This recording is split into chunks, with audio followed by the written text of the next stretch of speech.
en tant que citoyen lambda, je me demande, ben moi, demain, qu'est-ce que je peux faire concrètement pour avancer, pour empêcher que les politiques continuent à avoir toujours la main mise sur tout. Qu'est-ce qu'on peut faire, nous, peuple, pour renverser ça? C'est surtout là-dedans qu'est ma question. Donc s'il faut passer par leur faire peur par toutes sortes de moyens, ce sont aussi des solutions. Mais bien évidemment, il faut réfléchir avant. C'est complètement inutile de marcher dans un chemin, d'aller dans un sens, si on ne connaît pas le bout, si on n'a pas un but. Ça, c'est une évidence. Mais du coup, refaire la Constitution, d'accord, mais quel est notre pouvoir, nous, pour la refaire? Qu'est-ce qu'on peut faire? Il faut arrêter de voter, il faut voter blanc à 70%, il faut faire quoi? Peu importe, on est dans un piège là. Donc, peu importe, sur le plan concret, immédiat, on est dans un piège. Je suis désolé, je n'ai pas de solution immédiate. On est dans un piège. Il est parfaitement rodé, il est même de mieux en mieux verrouillé à un niveau juridique qui est de plus en plus inaccessible, hein, quand les constitutions sont vidées de leur sens au profit de... Enfin, c'était déjà des anti-constitutions au niveau national. Mais quand elles sont verrouillées à un niveau international, comme en Union européenne, elles sont de plus en plus inaccessibles. Le verrou est de plus en plus... pas diabolique, pour dire diabolique, il faut croire en Dieu, donc Dieu en diable, mais est de plus en plus désespérant. Je n'ai donc pas de solution immédiate, mais ça ne veut pas dire que je n'ai pas de solution. Et le fait que la solution ne soit pas pour demain, ou même pour aujourd'hui, mais que ne dit pas que ce n'est pas une solution. Il ne faudra pas longtemps, si quand vous sortez d'ici, votre action c'est de prolonger cette éducation populaire où, à la base, nous passons le mot, sans avoir besoin des médias, sans avoir besoin des élus, sans avoir besoin des gouvernements. À la base, on se passe le mot. La prochaine fois qu'on se révolte, on fait attention, pour une fois, pour la première fois dans l'histoire des hommes, on fait attention au processus constituant, de façon à ce que notre contrat social, ce ne soit pas des professionnels de la politique qui l'écrivent. Et on se passe le mot parce qu'on sait que ça ne marchera que si on est des milliards. Pour qu'on soit des milliards, il faut que vous en parliez en sortant et que vous en discutiez. Au début, vous allez vous faire embarrer, ça va être difficile, vous allez avoir du mal à convaincre les gens, et puis vous allez travailler, vous allez dire, il m'a dit ça, ah, puis quand vous allez travailler, vous allez dire, j'aurais dû lui répondre ça, et demain, quand vous allez réessayer, vous allez voir, vous allez devenir de plus en plus performante, parce que il est solide le raisonnement qui dit, il faut que les peuples écrivent eux-mêmes leur constitution. Et si on se passe le mot à travers les frontières, parce que les conférences là, sont traduites dans plein de langues, on est en train de... Les indignados, les Real Démocratie, les Anonymous, en fait, tous les mouvements, le Parti Pirate, tous ces mouvements qui sont en train de chercher la vraie démocratie sont en train à la fois de s'approprier l'idée du tirage au sort à la place de l'élection et de l'écriture du contrat social, de l'écriture nous-mêmes des règles.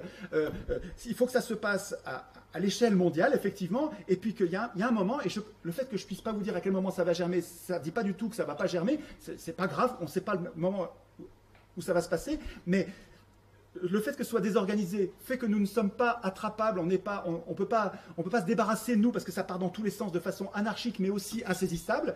Et vous verrez bien que si on est très nombreux à vouloir cette chose simple, qu'on veut écrire nous-mêmes le contrat social, eh ben ça va arriver et ce sera pacifique parce qu'on est très nombreux. Mais pour qu'on soit très nombreux, il ne faut pas qu'il y ait une ou deux personnes qui en parlent, il faut qu'on en parle tous. C'est-à-dire qu'on arrête de parler de recettes de cuisine ou de conneries de foot ou je ne sais pas. Il faut qu'on parle des choses importantes. C'est-à-dire qu'on écrive notre contrat social, qu'on arrête de parler des conséquences ou de bêtises sans importance et qu'on parle vraiment des choses importantes. Si quand vous rentrez chez vous, vos sujets de conversation changent et vous mettez à réfléchir à qu'est-ce que je mettrais dans le contrat social pour que je maîtrise enfin les acteurs politiques et que je puisse participer moi-même réellement aux droits auxquels je consens à obéir, si vous vous préoccupez de ça au lieu de vous préoccuper de vos sujets actuels de conversation, vous allez voir que, et si vous vous préoccupez d'être contagieux, c'est-à-dire de fabriquer des formateurs de formateurs, il faudra pas un an pour qu'on soit des milliards, parce que ça va être exponentiel. Mais c'est une éducation populaire qui dépend de nous.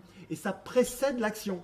Et l'action sera puissante parce qu'on aura fait une bonne éducation populaire. Enfin, un peu comme un adolescent qui, l'humanité aurait toujours consenti à obéir depuis des millénaires, et elle aurait l'impression, parce que ça a toujours été comme ça, c'est que ça va continuer, un peu comme les cellules d'une chenille. Les cellules d'une chenille, depuis leur naissance, elles ont continué à faire de la cellule de chenille, et elles se disent, c'est une fatalité, je ferai toujours que de la cellule de chenille. Non, non, non.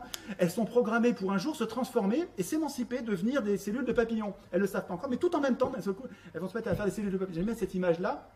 Et je me fais l'idée d'une humanité qui, c'est pas grave si on a toujours obéi et si on a toujours été sous l'emprise des plus forts, c'est pas le signe que ce sera toujours le cas.